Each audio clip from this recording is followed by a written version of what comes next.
19 ప్రాణాలను బలి తీసుకున్నదెవరు? నిబంధనలను పాటించని ట్రావెల్సా? రూల్స్ ను అతిక్రమించినా పట్టించుకోని అధికారులా? ఎవరు ఈ బలికి కారణం? ఈ ఘోర కలికి బాధ్యత ఎవరిది? ఇక ఈ ప్రమాదం నుంచైనా కనువిప్పు కలుగుతుందా? ప్రాణాలు బూడిదయ్యాకైనా యమదూతల్లా మారిన ప్రైవేట్ ట్రావెల్స్ పై చర్యలుంటాయా? కర్నూలు ప్రమాదం తర్వాతైనా ప్రైవేట్ ట్రావెల్స్ తీరు మారుతుందా? 19 మంది బతుకులు బుగ్గిగా మారిన తరువాతైనా అధికారుల్లో కదలికొచ్చిందా? ప్రైవేట్ ట్రావెల్స్ బస్సుల్లో పరిస్థితి ఇప్పుడెలా ఉంది?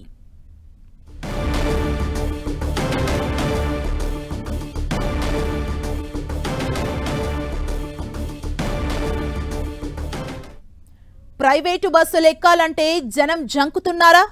క్షేత్రస్థాయిలో పరిస్థితి ఎలా ఉందో ఓసారి చూసొద్దాం రండి. హైదరాబాద్ ఎల్బీ నగర్ నుంచి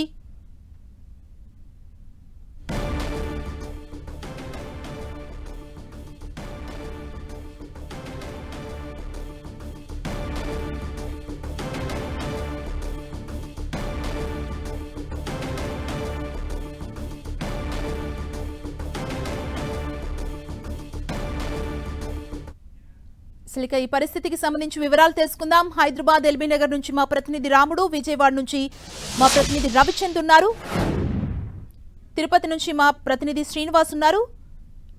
ముందుగా రాముడు దగ్గర అప్డేట్స్ ని తెలుసుకుందాం. రాముడు, అసలు ఈ ప్రమాదానికి గల కారణాలకు సంబంధించి ఏం చెప్తున్నారు అధికారులు? అంటే హైదరాబాద్ వాసులు ఎంతమంది ఉన్నారు ఇందులో?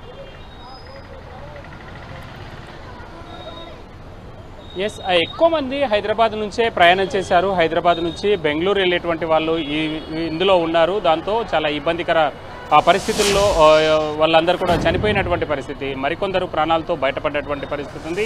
హైదరాబాద్ నగరంలో ట్రావెల్స్ చాలా ఎక్కువగా ఉంటాయి. ఇటు విజయవాడ వెళ్ళాలన్నా లేదంటే బెంగళూరు మార్గానికి వెళ్ళాలన్నా ఈ రెండు మార్గాల్లో చాలా హెవీగా ట్రాఫిక్ మొత్తం కూడా రాత్రి 10 అయిందంటే చాలు ట్రావెల్స్ అన్నీ కూడా బయటకు వస్తాయి. 11-12 గంటల వరకు మూవ్ అవుతున్నటువంటి పరిస్థితి మనం చూడొచ్చు. ముందు భాగంలో ఇక్కడ నుంచి అంటే ఎల్బీ నగర్ చౌరస్తా నుంచి ముందు భాగంలో ఇవన్నీ కూడా ట్రావెల్స్ ఉంటాయి. మొత్తం ట్రాఫిక్ కూడా చాలా స్లోగా మూవ్ అయిపోతున్నటువంటి పరిస్థితిని మనం చూడొచ్చు. ప్రధానంగా హైదరాబాద్ నగరం నుంచి వివిధ ప్రాంతాలకు వెళ్ళేటువంటి వాళ్ళందరూ కూడా ఉద్యోగం పూర్తి చేసుకొని రాత్రి సమయాల్లోనే తమ గమ్యస్థానాలకు చేరేందుకోసం వాళ్ళు ఇక్కడ నుంచి బయలుదేరుతారు. దాంతో రాష్ట్ర ప్రభుత్వానికి సంబంధించినటువంటి ఆర్టీసీ వాటితో పాటు మనం చూస్తున్నాం కావేరీ ట్రావెల్స్కు సంబంధించినటువంటి బస్సు ఒకటి ఇక్కడ వెయిట్ చేస్తున్నటువంటి పరిస్థితిని మనం చూడొచ్చు.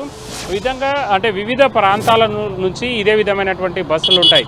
ఇవన్నీ కూడా మన రాష్ట్రంతో కాకుండా ఏపీతో కాకుండా ఉండేటువంటి బస్సులు కూడా చాలా ఉంటాయి. రిజిస్ట్రేషన్స్ కూడా వేరే వేరే ప్రాంతాలకు సంబంధించినటువంటి బస్సులు ఉంటాయి. హైదరాబాద్ నుంచి కాకినాడ వెళ్ళేటువంటి బస్సులు ఇక్కడికి వచ్చినటువంటి వాళ్ళను సడన్ బుకింగ్గా కొంతమంది ఉంటుండగా మరికొంతమంది మాత్రం నార్మల్ బుకింగ్ ఉంటుంది. ఇది స్లీపరు అదేవిధంగా నార్మల్ 2 బస్సులు ఉంటాయి. మనం చూస్తున్నాం బుకింగ్కి సంబంధించినటువంటి వాళ్ళందరూ కూడా బుక్ చేసుకొని దీన్ని ఎక్కుతుంటారు. అదేవిధంగా మరికొంతమంది ఏమో నేరుగా ఇక్కడికి వచ్చి ఎల్బీ నగర్ చౌరస్తాకు వచ్చి ఇక్కడ అందుబాటులో ఉండేటువంటి బస్సులు మనం చూడవచ్చు. అన్ని బస్సులు కూడా ఇక్కడ నుంచి మూవ్ అవుతున్నటువంటి పరిస్థితి ఉంటుంది.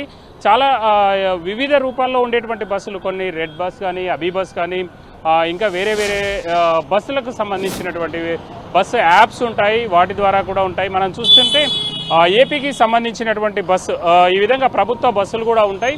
ఎలాంటి ఇబ్బంది లేకుండా మూవ్ అయ్యేటువంటి బస్సులు కొన్ని ఉండగా మరికొన్ని మాత్రం ప్రైవేట్ ట్రావెల్స్కు సంబంధించినటువంటి బస్సులు. ఇది చూడవచ్చు తెలంగాణ ఆర్టీసీకి సంబంధించినటువంటి బస్సు.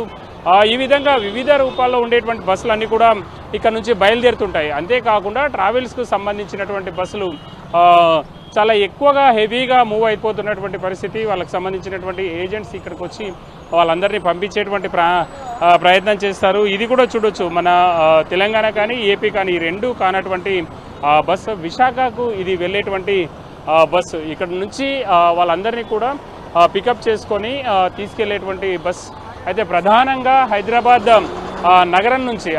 నగరంలో వివిధ ప్రాంతాల నుంచి ఎక్కువగా బస్సులు వెళ్తుంటాయి. మనం పటాన్ చెరు, కూకట్పల్లి ఆ ప్రాంతం నుంచి వచ్చేటువంటి బస్సులు మనం చూడొచ్చు. ఈ బస్ అంతా కూడా ఏ విధంగా ఉంది అనేది చూడొచ్చు. స్లీపర్ ఇది అందులో పిల్ల పాపలతో అందరూ వెళ్తున్నటువంటి పరిస్థితిని మనం చూడొచ్చు. ప్రమాదాలు జరగకుండా అవసరమైనటువంటి చర్యలు అయితే వాళ్ళు తీసుకోవాల్సినటువంటి అవసరం ఉంది. గతంలో పాలెం దుర్ఘటన కానీ అదేవిధంగా ఈరోజు జరిగినటువంటి దుర్ఘటన కానీ ఇవి కూడా ఆపరేటర్ల వాళ్ళు చేసేటువంటి లోపాల కారణంగా అమాయకులు బలైపోతున్నటువంటి పరిస్థితి. ట్రాఫిక్ పోలీసులు కూడా చర్యలు తీసుకుంటున్నారు. ఇన్ టైంలో వాళ్ళు రాని సందర్భంలో వాళ్ళపైన చర్యలు తీసుకుంటున్నారు. మనం చూడొచ్చు బుకింగ్కి సంబంధించినటువంటి వాళ్ళు ఎవరెవరు వచ్చారు ఏంటి అన్నీ కూడా చెక్ చేసుకొని ఇక్కడ నుంచి ఆపరేటర్స్ను పంపిస్తున్నటువంటి పరిస్థితిని మనం చూడొచ్చు.